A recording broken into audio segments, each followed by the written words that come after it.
एक अत्यंत सफल व्यवसायी ने अपनी मेहनत और बुद्धिमत्ता से अपार धन अर्जित किया। इस सफलता के परिणामस्वरूप उन्होंने लंदन के एक प्रतिष्ठित क्षेत्र में एक विशाल भूखंड खरीदा और उस पर अपनी कल्पना के अनुरूप एक आलीशान निवास का निर्माण कराया।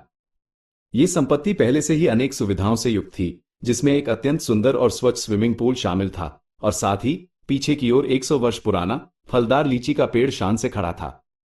व्यवसायी की पत्नी को लीचियां बहुत पसंद थी और ये तथ्य ही इस पूरी जमीन को खरीदने का मुख्य कारण बना था, क्योंकि व्यवसायी अपनी पत्नी की हर छोटी बड़ी खुशी का विशेष ध्यान रखता था। कुछ समय पश्चात जब घर में नवीनीकरण का काम चल रहा था, तो उनके कुछ मित्रों ने उन्हें सलाह दी कि उन्हें एक वास्तु विशेषज्ञ से सलाह लेनी चाहिए ताकि घर में सकारात्मक ऊर्जा का प्रभाव बना रहे। हालांकि व्यवसाय का इन पारंपरिक मान्यताओं पर गहरा विश्वास नहीं था, लेकिन उन्होंने केवल अपने मित्रों के स्नेह और आग्रह का सम्मान करने के लिए हामी भर दी और हांगकांग के एक प्रसिद्ध और अत्यंत अनुभवी वास्तु गुरु मास्टर काओ को लंदन आमंत्रित किया, जिनके पास इस क्षेत्र में 30 वर्षों से अधिक का अनुभव था। व्यवसायी ने स्वयं मास्टर काओ का एयरपोर्ट पर भव्य स्वागत किया और शहर में एक साथ भोजन करने के बाद वे अपनी कार से नए घर की ओर रवाना हुए। यात्रा के दौरान जब भी कोई अन्य वाहन उन्हें ओवरटेक करने की कोशिश करता, व्यवसायी बिना किसी हड़बड़ी या तनाव के अत्यंत शांति से उन्हें रास्ता दे देते। मास्टर काओ ने यह देखकर मुस्कुराते हुए कहा, आप बहुत सुरक्षित तरीके से गाड़ी चलाते हैं। इस पर व्यवसायी ने सौम्य मुस्कान के साथ उत्तर दिया, लोग आमतौर पर तभी ओवरटेक करते हैं जब वे बहुत जल्दी में होते हैं।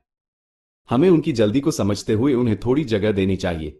जैसे जैसे वे घर के पास पहुंच रहे थे, सड़क संकरी होती गई और व्यवसायी ने कार की गति और धीमी कर दी।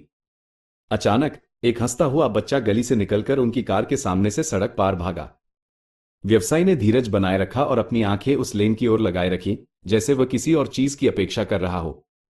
शीघ्र ही एक दूसरा बच्चा, जो संभवतः पहले वाले का पीछा कर रहा था, उसी तरह सड़क पार भागा। मास्टर काओ ने आश्चर्यचकित होकर पूछा, आपको कैसे पता चला कि दूसरा बच्चा भी आएगा?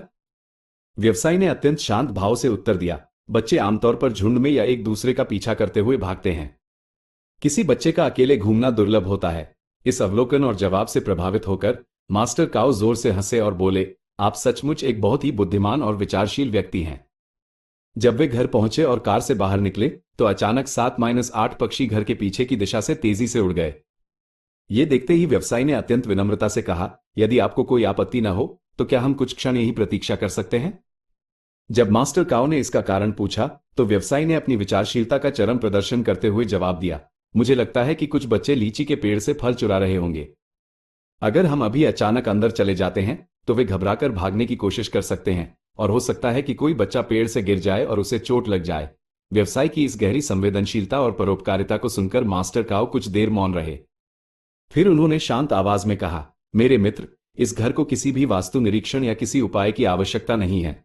जब व्यवसायी ने आश्चर्य से इसका कारण पूछा, तो मास्टर काओ ने अंतिम ज्ञान दिया, जहां आपके जैसा व्यक्ति रहता है, जो इतना बुद्धिमान, विचारशील और दूसरों के कल्याण के प्रति इतना चिंतित है, वह स्थान स्वयं ही वास्तु सिद्धांतों के अनुसार पवित्र, शांतिपूर्ण और समृद्ध हो जाता है। उन्होंने निष्कर्ष में कहा, जब हमारा मन दूसरों की खुशी और शांति को प्राथमिकता देना शुरू कर देता है, तो यह न केवल दूसरों को बल्कि हमें भी मानसिक शांति और आनंद प्रदान करता है।